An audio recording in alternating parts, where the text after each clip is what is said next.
Hello everyone. Welcome to a new video, and today we'll be talking about the different complications of breastfeeding. In the last video we talked about the lactation and what is lactation, what are the mm, the roles of hormone during lactation, and today we'll be talking about the different complications that can be seen or very common during breastfeeding or during lactation.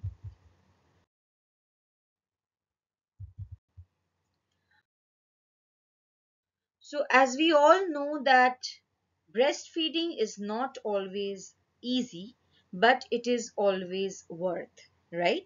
So that's why we focused on exclusive breastfeeding. We talked about it in the last video in detail that till 6 months of age, exclusive breastfeeding will be there. So breastfeeding is not always easy, but it is always worth. And till 6 months of age of the baby, exclusive breastfeeding, that means 100% breastfeeding has to be done with the to the baby. Now there are some common breastfeeding problems that the mother they suffer from, and we will be talking about them. In one slide I have shown you all the problems, and in the next slides we'll be talking about these problems in detail, and we'll try to solve these problems in detail too. So the common breastfeeding problems include sore nipple, breast engorgement, plugged milk ducts, low breast milk supply, and overabundant supply of milk. So both low breast milk supply is a problem, and overabundant supply of milk is another problem or another complication of breastfeeding. Now, in the last video we have talked about the anatomy of breast, like how the breast looks, what is the milk duct looks like, how are the alveoli situated. Okay, so now what are the complications with those anatomy and what causes these problems, we'll be talking about that, and we'll be talking about these problems in detail in the next slide. So coming to the first problem, that is sore nipples. What happens that when the baby is continuously being fed by the mother, the nipples get sore. So what we can do is that to calm the mother, to give her some soothing activity can be done. Like we what we can do, it is said that breast milk itself, it's a very good healing liquid, we can say. So once the nipple area where it is sore, the breast milk after feeding can be applied, the milk can be applied on the area. It can be left to dry for some times, and it can be repeated for few times until the pain or the soreness is not gone. Warm compress can be done at any point of time. Like the problems that I've shown you, for each and every problem warm compress can be done. What can be done? Like a clean cloth. Why clean cloth? Because the baby will be feeding from the same place. So a clean cloth has to be taken, and it has to be immersed in warm water, and we have to wring it out. Like a properly we have to wring that out for a couple of minutes. And before breast feeding, around at least 10 minutes before breastfeeding, we have to soothe that area with that with the we have to just slightly press that area. Will not press it like very heavily, but slightly compress that area with that warm cloth, like we do to any kind of a funsi or something like that. Okay, so we'll just do to that area, and we'll make the mother like feel good with that kind of a warm massage, warm compress. Now oil massage can be done. Oil massage is same way, like any kind of oil which the mother is okay with, and uh, like what we can do, a little amount of oil can be microwaved or it can be heated, like to the amount the mother can take, to that amount, and that warm oil can be massaged slightly or gently around the sore nipple area so that the mother can feel good. Now there are certain problems with flat nipples. Certain mothers have problems with flat nipples. In this case, what happens before feeding, during feeding, and even after feeding, there are certain rituals that the mother can follow or that the mother can do. Like there are breast shells available nowadays. The mother can use those breast shells.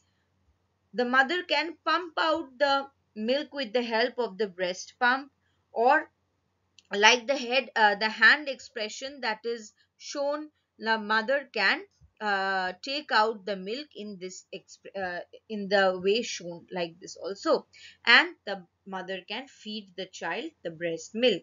Or during feeding, when the mother is directly feeding from her breast, can hold the breast like this, either in V position, that the V is shown, like let me highlight the position, like the V position shown by the mother, a V, and the mother will slightly press so that the nipples slightly protrude and the baby can suck it from there, or just can make a C like this, inverted C like this, C or a V, and slightly the mother will press so that the baby can feed from the breast. The latch, the position in which the baby is being fed, that is also important. Like if the mother is properly feeding in a cradle position or something like that, and the mother is holding the breast in certain condition, then it is easy for the child to be fed.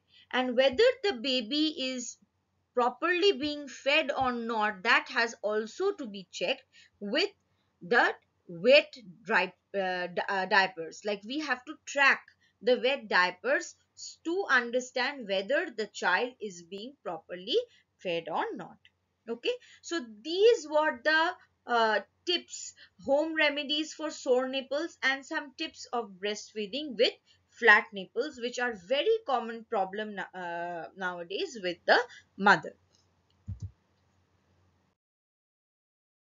Coming to the next problem, is the clogged ducts, or we can also call the plugged ducts. If you can remember the anatomy of the breast, there were ducts which was connected from the alveoli to the nipple, and the ducts is used to carry the milk from the alveoli, which where the milk was stored, to the nipple, that is to the baby's mouth. When the sucking was going on, through the duct the milk was coming. So sometimes what happens, this duct is obstructed, or this duct is clogged or plugged. So that condition is known as clogged duct or plugged duct.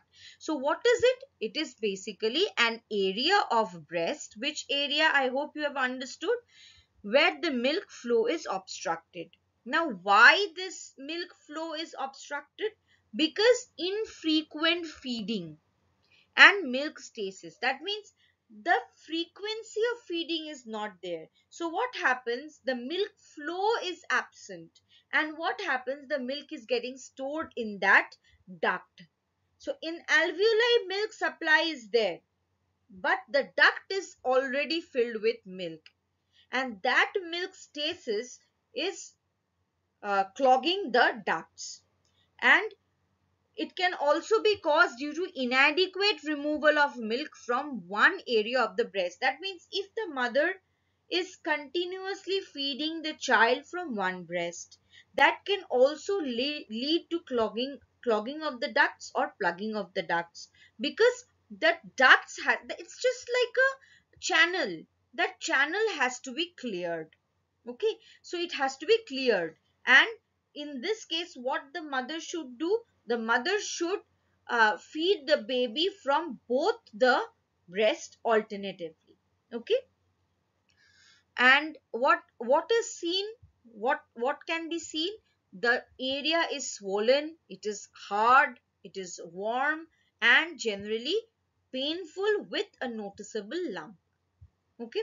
Sometimes what happens, this untreated clogged ducts or plugged ducts can even lead to mastitis.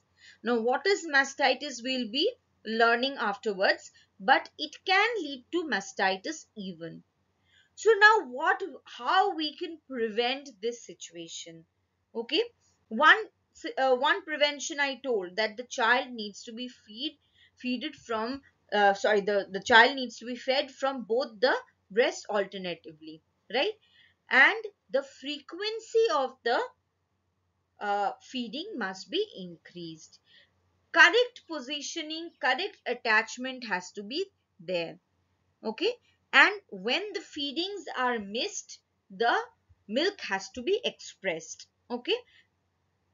It is also another tactus when there is excess of milk in the mother. So when the feeding is missed, the milk has to be expressed, and a comfortable inner wear, a comfortable properly fitting bra has to be worn by the mother, which is not harming, which is not very hard.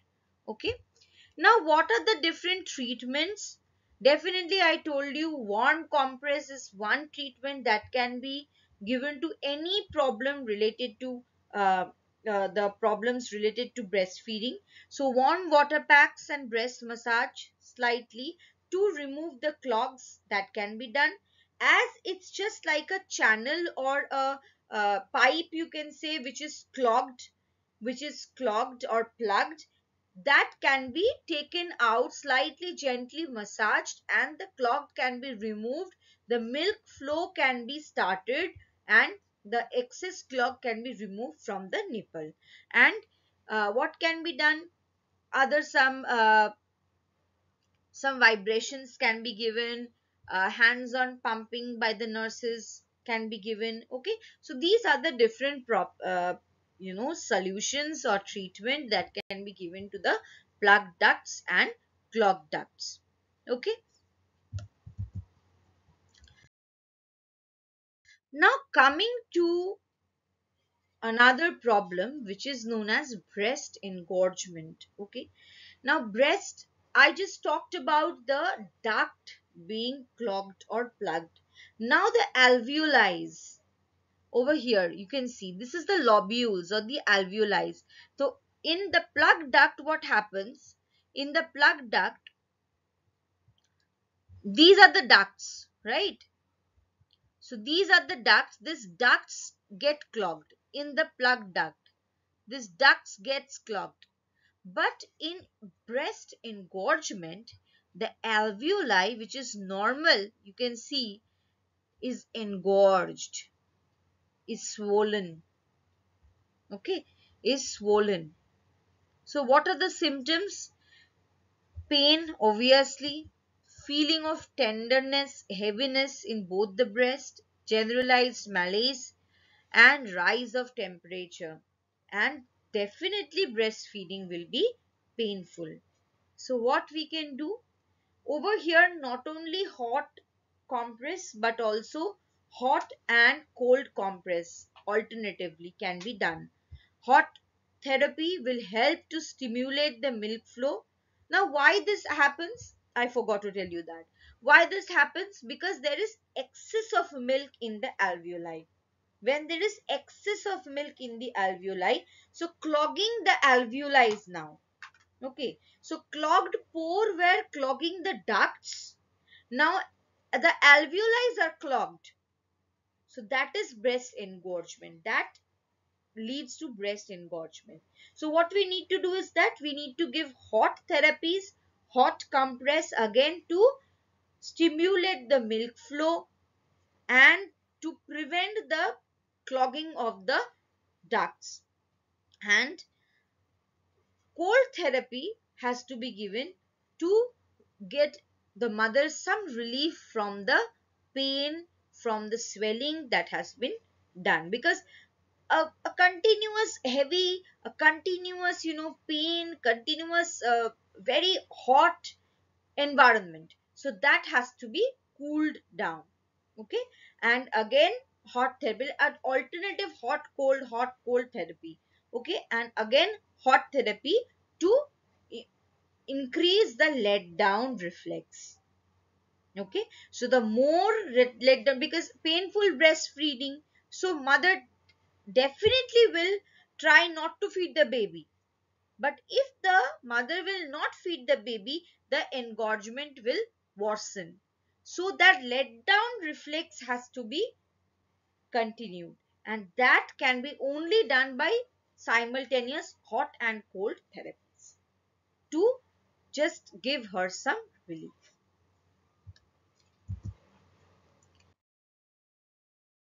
Now, all these can lead to a condition which is known as mastitis.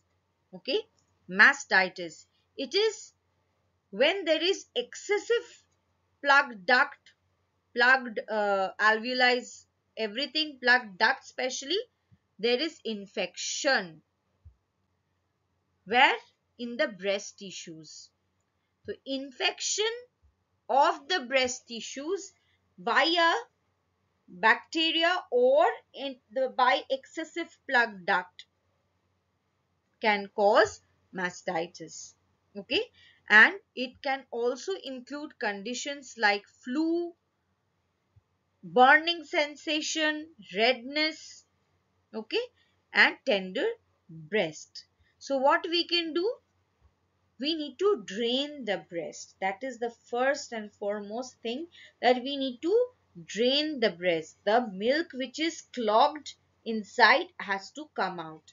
And definitely hot and ice packs, if paracetamol can be given for to get her some relief from the pain, and some oil massage which I told you previously also, and rest.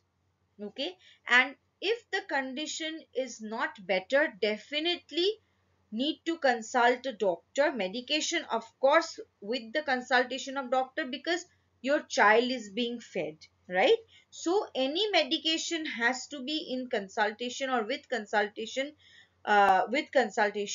and then only, if the condition worsen, you need to go and ask the doctor for better suggestions. Okay, so mastitis in home, like any kind of massage with alternate cold and hot treatments, and definitely to pump out the excess stored load in the breast.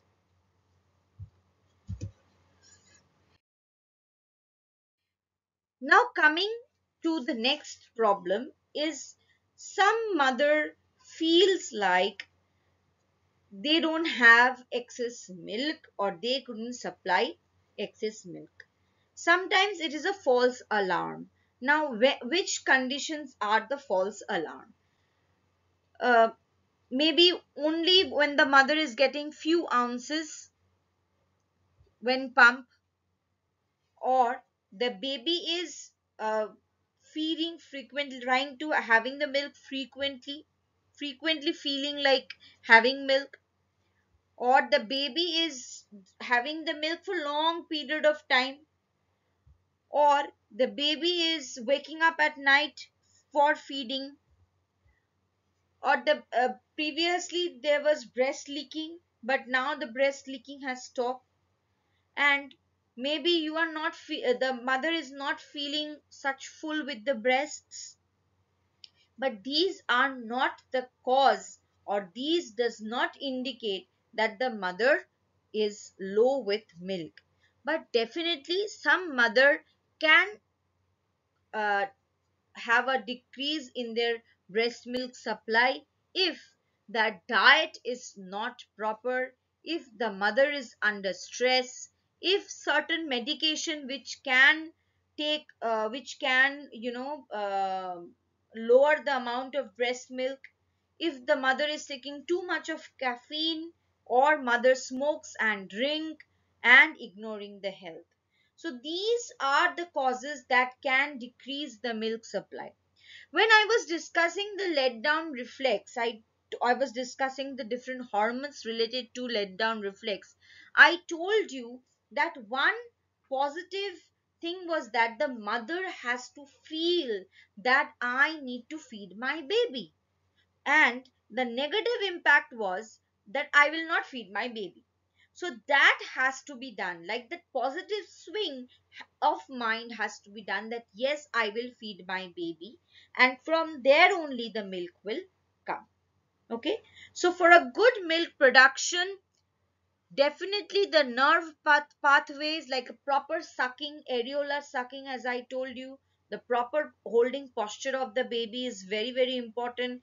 The glandular tissues, like without those problem which I told you, the mother is not having any kind of problems which I discussed, that has to be sufficient. Along with that, the hormones has to be good, like for proper hormones the diet has to be good. Along with that, the hormone receptors has to be work well, and there has to be proper sufficient milk, and stimulation also has to be there. So all these point, if it is a positive, there will definitely be good milk production. Now, suppose if a mother has a decrease in the milk supply quantity, what can we do? We can definitely boost up the mother. If the mother is depressed, we can definitely go take her to a counseling. We can definitely keep her happy, make her understand that your baby needs food, you have to produce milk, and we can also give them galactagogues. Now, what are galactagogues? We'll be coming up to that.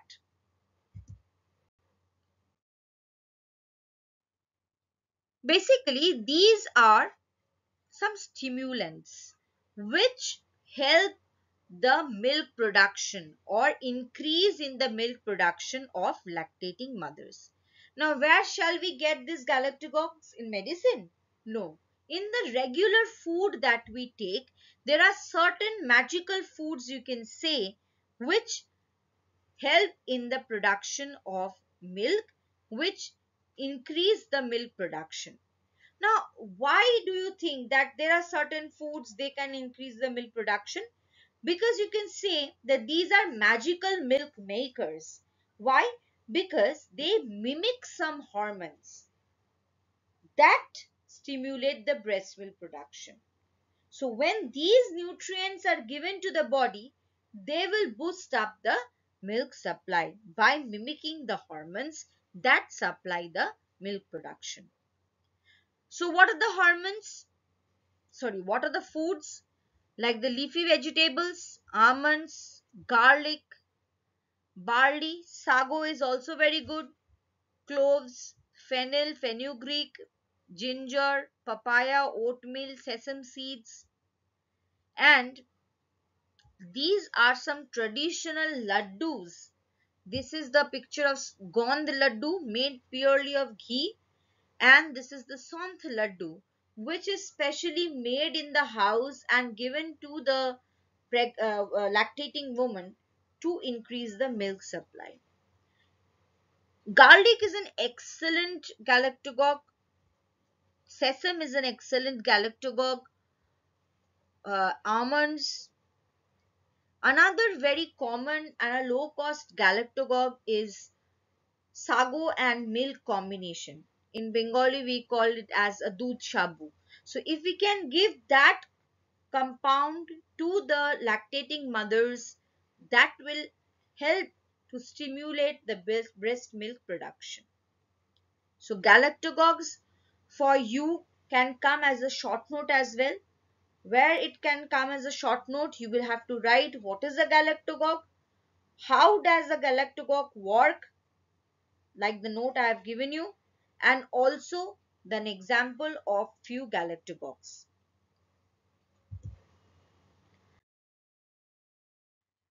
When milk undersupply is a problem, milk oversupply is also a problem. Like the baby feed, can't be fed so much, and the baby can't actually take so much of milk. So what to do? Because if there is overproduction, there can be, and if the cleaning of the pores, cleaning of the ducts, cleaning of the alveoli is not there, problems like clogged ducts, problems like clogged alveoli can take place. So what can be done? Like, um, it is said that pumping is very good, pumping out the milk and storing them. We will come to that.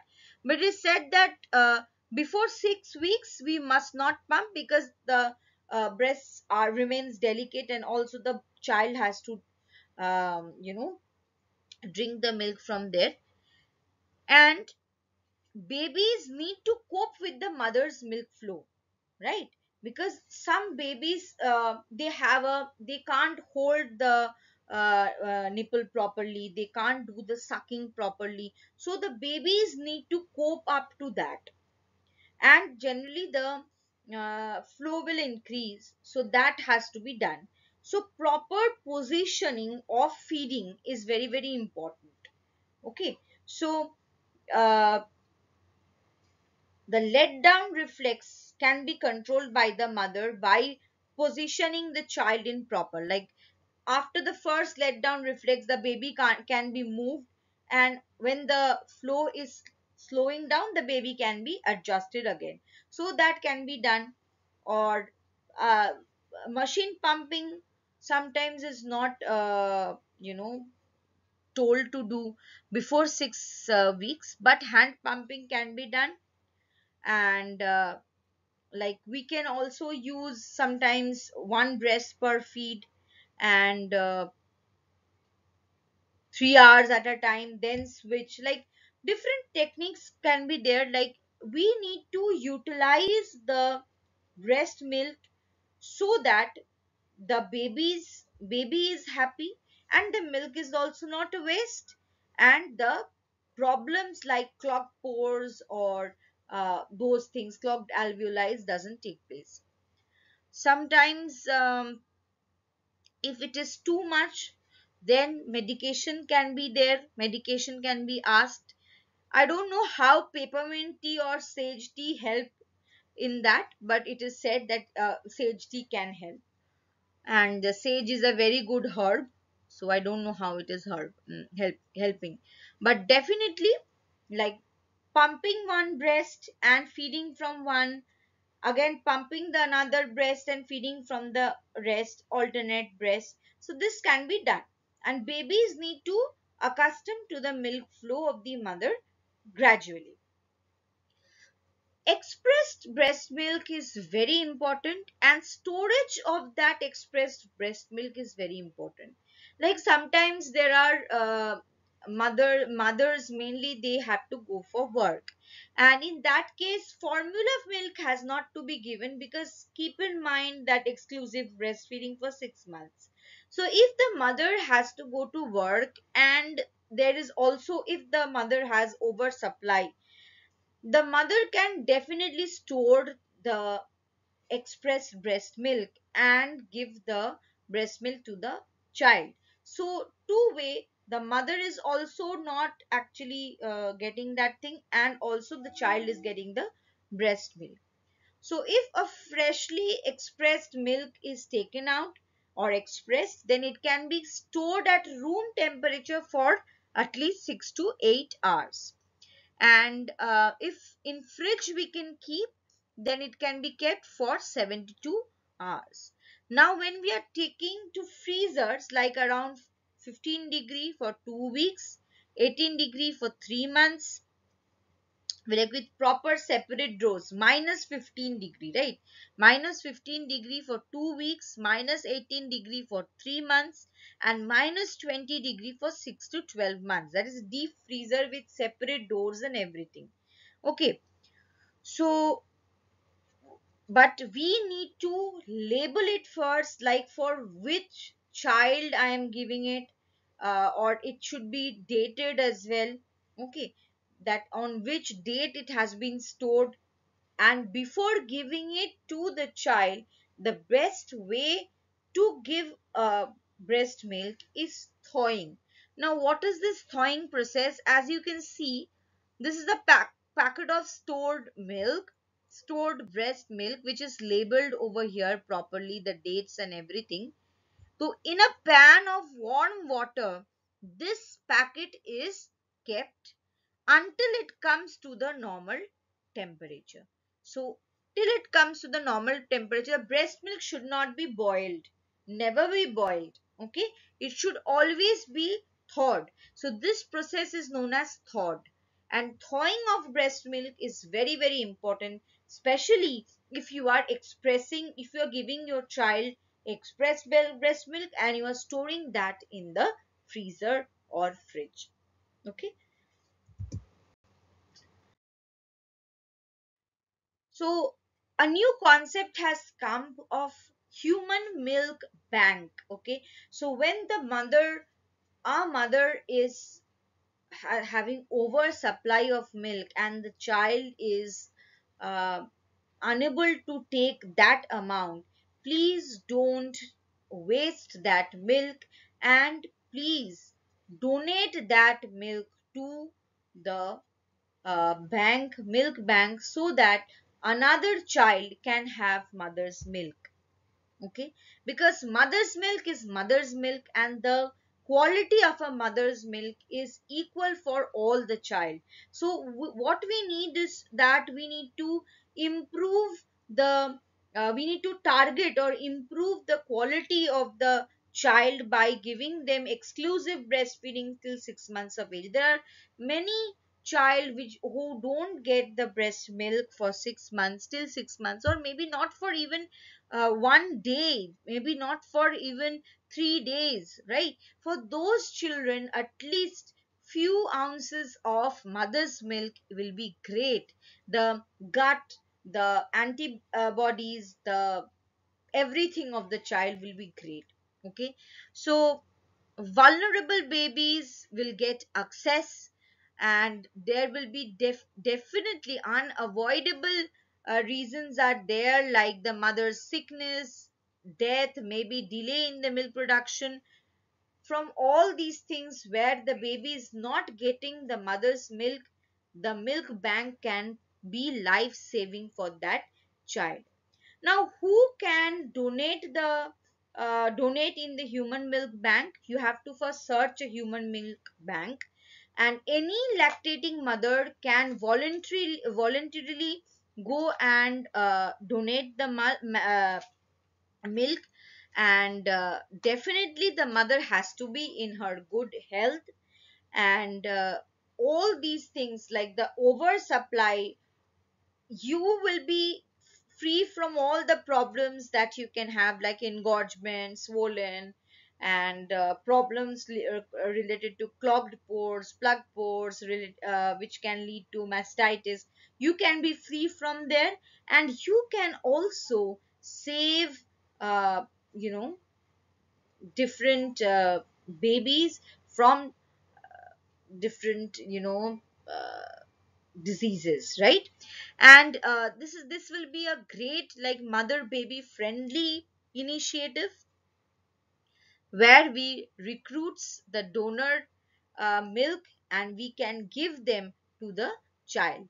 Now what how the thing is done, the donor mother has to go through registration and screening. The milk expression of the donor mother has to be checked, pasteurized, testing will be done, it will be stored in the freezer, and according to the prescription of needed by the babies and to the babies in need, the donor's milk will be given, and the child will be saved. So human milk is very, very important, and it is something which we should like if it is excess, we should give every drop counts, we can say, and every drop should reach to each mouth, to each child, and they should live happily for their better future, we can say.